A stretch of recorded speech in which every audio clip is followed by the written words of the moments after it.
Good evening Suresh. Good evening student. मैं प्राध्यापक Suresh Dalal from Keystone school of engineering. मैं आपको यूनिट नंबर 5 के बारे में आज बताने वाला हूँ। यूनिट नंबर 5 जो है हमारा, यूनिट नंबर 5 का नाम आपके सामने दिखता होगा, application of first order ordinary differential equation. ये जो इसका नाम है हमारा टॉपिक, मतलब यानी कि यूनिट नंबर वो 6 है हमारा।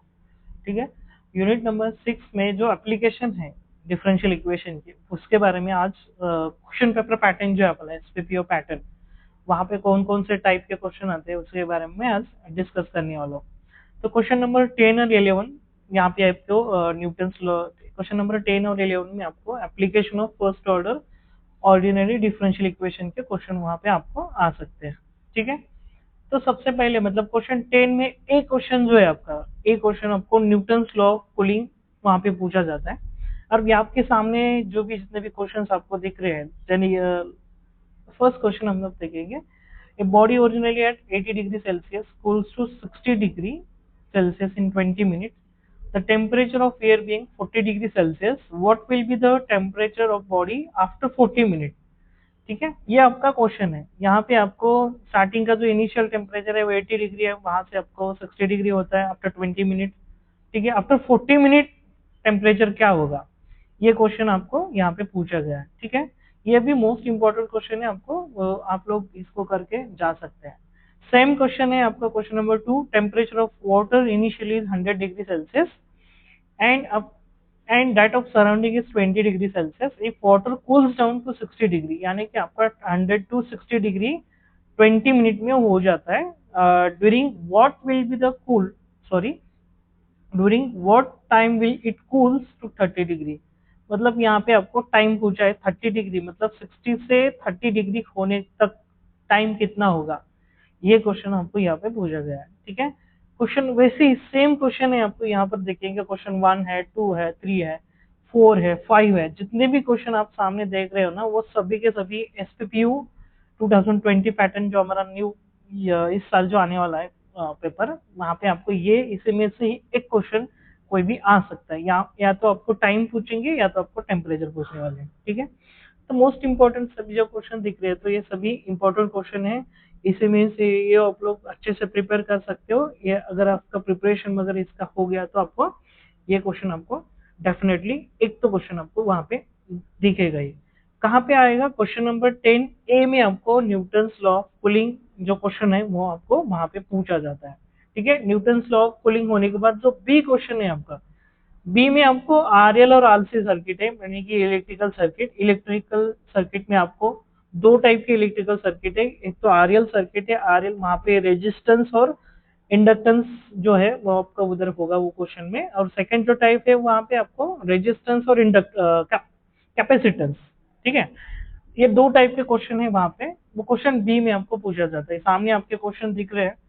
क्वेश्चन 1 जो है क्या है, देखो, कांस्टेंट ईएमएफ यानी कि बैटरी या E volt is applied to a circuit containing constant resistance R ohm is in series and a constant inductance L Henry.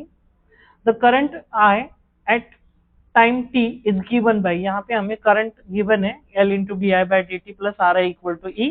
If the initial current is 0, show that the build up current build up to half its theoretical maximum value L upon R log 2 second. आपको यहाँ पे time निकालना है। ठीक है, current जो है आपका L upon R log 2 वो शो करना है आपको। ठीक है, ये बहुत इंपॉर्टेंट क्वेश्चन है, बहुत बार एसपीबी यूनिवर्सिटी में पूछा गया है इंजीनियरिंग मैथ्स 2 में। ठीक है, ये शो दैट करने के लिए आपको सिंपली क्या करना है, यहाँ पर आरएल सर्किट ड्रॉ करना है। वहां पे रेजिस्टेंस होगा, आपका इंडक्टेंस होगा और बैटरी होगी। ठीक है, ये सब ड्रॉ करने के बाद आपको किरचॉफ्स लॉ वहां पे अप्लाई करना है। किरचॉफ्स लॉ अप्लाई करने के बाद ये जो L into D I by D T है plus R I equal to E, ये जो इक्वेशन है वो आपको मिलेगा। वहां पे आपको सिंप्लीफाई करना है। सिंप्लीफाई करने से पहले सबसे पहले आपको इंटीग्रेटिंग फैक्टर निकालना है। इंटीग्रेटिंग फैक्टर निकालने के बाद आपको उसका सोल्यूशन निकालना है। सोल्यूशन निकालने के बाद आपको एक कांस्टेंट मिलेगा, इंटीग्रेटिंग कांस्टेंट, उसकी वैल्यू आपको फाइंड करनी पड़ती है वहां पर। तो वैल्यू फाइंड करने से पहले आपको वहां पे जो कांस्टेंट है वो एलिमिनेट करने के लिए आपको इनिशियल करंट एंड टाइम वो दोनों जीरो लेना पड़ेगा वहां पर। वो दोनों जीरो लेने के बाद आपको जो कांस्टेंट सी है वो आपको मिलेगा। उसके बाद जो ये जो कंडीशन है current built of half it's theoretical, ये आपको अप्लाई करना है, ठीक है। इसी तरह से आपको ये प्रूफ मिल जाएगा। सेकेंड क्वेश्चन है, वहां पे रेजिस्टेंस है, इंडक्टेंस है और बैटरी है, ये सब गिवन है। तो सेम क्वेश्चन है वहां पर 80%, वहां पे जो दिख रहा है मैक्सिमम करंट, वहां पे मैक्सिमम करंट आपको शो करना है थ्योरेटिकल। यहाँ पे आपको क्या शो करना है, फाइंड द टाइम, मतलब टाइम शो करना है before the current reaching 90% of its maximum value. तो यहाँ पर भी आपको सेम तरीका है, यहाँ पर भी आपको आरएल सर्किट ड्रॉ करना है। आरएल सर्किट ड्रॉ करने के बाद आपको वहां पे किरचॉफ्स लॉ अप्लाई करना है। किरचॉफ्स लॉ अप्लाई करने के बाद आपको एक लीनियर डिफरेंशियल इक्वेशन मिलेगा, वो लीनियर इन आई होगा करंट, ठीक है। उसको सॉल्व करने के बाद उसका general solution integrating factor find करने के बाद उसका जनरल सॉल्यूशन फाइंड करना पड़ेगा। इनिशियल कंडीशन वहां पे आपको अप्लाई करना पड़ेगा। वो जो कांस्टेंट है, कांस्टेंट की वैल्यू फाइंड करने के बाद आपको ये वहां पे आपको सिंपली क्या करना है, रेजिस्टेंस ई, बैटरी, जो भी करंट वगैरह जो भी वैल्यू आपको सामने दिख रही है वो सब लेके आपको वहां पे सब्स्टिट्यूट करना है, ठीक है। ये सब्स्टिट्यूट करने के बाद आपको जो पूछा गया वो आंसर मिल जाएगा। थर्ड क्वेश्चन में सेम है, वहां पर भी चार्ज वोल्टेज गिवन है, अप्लाइड टाइम 0 है, सर्किट कंटेनिंग इंडक्टेंस, मतलब यहाँ पर भी सेम इंडक्टेंस और रेजिस्टेंस दोनों है यहाँ पर। क्वेश्चन नंबर 4 जो है,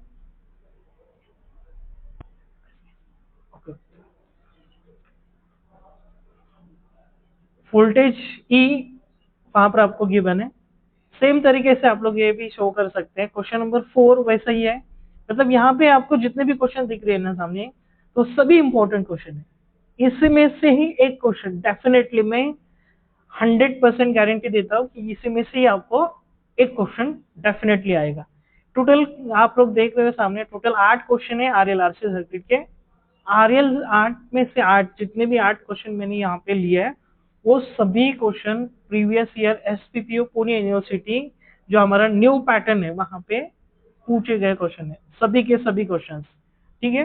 अब RL RC circuit question solve करने के बाद आपको ऑप्शन में, मतलब सी क्वेश्चन है रेक्टिलिनियर मोशन है, ये थोड़ा सा डिफिकल्ट पार्ट है। अगर रेक्टिलिनियर मोशन आप लोग कर रहे हो तो थोड़ा सा प्रिपरेशन आपको स्ट्रॉन्ग करना पड़ेगा, इसके टाइप थोड़े ज्यादा है, इसी में आपको कंफ्यूजन वगैरह हो सकता है, इसलिए मैंने एक ऑप्शन दे रहा हूँ आपको। अगर आपको क्वेश्चन 10 अटेंड करना है तो डेफिनेटली आपको रेक्टिलिनियर मोशन करना पड़ेगा, क्योंकि प्रीवियस वीडियो में मैंने जो वीडियो बनाया पेपर पैटर्न पे, वहां पे क्वेश्चन 10 मैंने नहीं करने को बोला है, directly I can go to the question number 11। So question number 11 में पहला जो सबसे पहला क्वेश्चन है वो आपका होता है न्यूटन्स लॉ, और उसको और क्वेश्चन जो है, और क्वेश्चन ये है ऑर्थोगोनल ट्राजेक्टरीज, वो और क्वेश्चन आता है। क्वेश्चन नंबर 11 में सबसे पहले आपको इधर न्यूटन्स लॉ ऑफ कूलिंग पूछा जाएगा, या दूसरा जो और है वो आपको ऑर्थोगोनल ट्राजेक्टरी का क्वेश्चन वहां पे आता है। तो ऑर्थोगोनल ट्राजेक्टरी भी बहुत इजी है, उसके 4-5 रूल है, वो फॉलो आप करोगे ना, तो आप इजीली आपको ऑर्थोगोनल ट्राजेक्टरी भी इजीली मिल जाएगा, ठीक है। ऑर्थोगोनल ट्राजेक्टरी क्वेश्चन नंबर 11 में पूछा जाता है, और Newton's law of cooling question number 10A में होता है। ये क्वेश्चन 11A में ऑर्थोगोनल के चांसेस ज्यादा है। अगर क्वेश्चन 10 में न्यूटन्स लॉ आता है तो क्वेश्चन 11A में ऑर्थोगोनल ट्राजेक्टरी का 100% वो क्वेश्चन वहां पे रिफ्लेक्ट हो जाएगा। और बी जो क्वेश्चन है वहां पे सेम आरएल आरसी सर्किट का क्वेश्चन वहां पे आपको आएगा। अभी क्वेश्चन नंबर 11C जो है आपका थर्ड क्वेश्चन, वहां पे आपको हीट लॉस ऑफ कंडक्शन का क्वेश्चन होता है।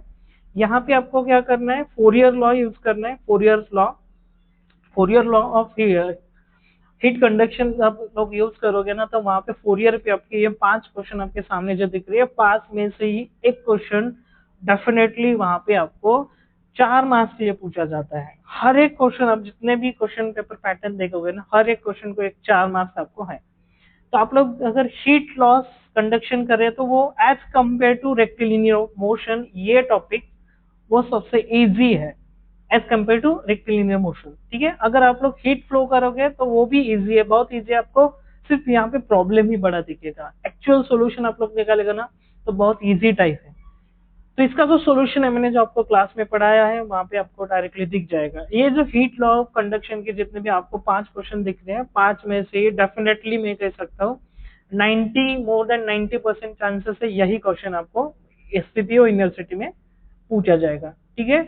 ये था हमारा यूनिट नंबर 6, ठीक है। यह सब मैं बना रहा हूँ। अब अगर कोई आपको डिफिकल्टी आती है तो कमेंट बॉक्स में ज़रूर मुझे कहिए। अगर आपको वीडियो अच्छा लगता है तो लाइक शेयर कमेंट ज़रूर कर देना। अगर कोई मतलब आपको कोई करेक्शन वगैरह है, कुछ बताना है, तो मैं directly you can say in the comment box. मैं आपको डेफिनेटली उसका सॉल्यूशन मैं प्रोवाइड करूंगा। ठीक है। लास्ट तक वही कहूंगा कि अगर आपको वीडियो अच्छा लगे तो लाइक कमेंट शेयर जरूर करिएगा। ठीक है। ओके।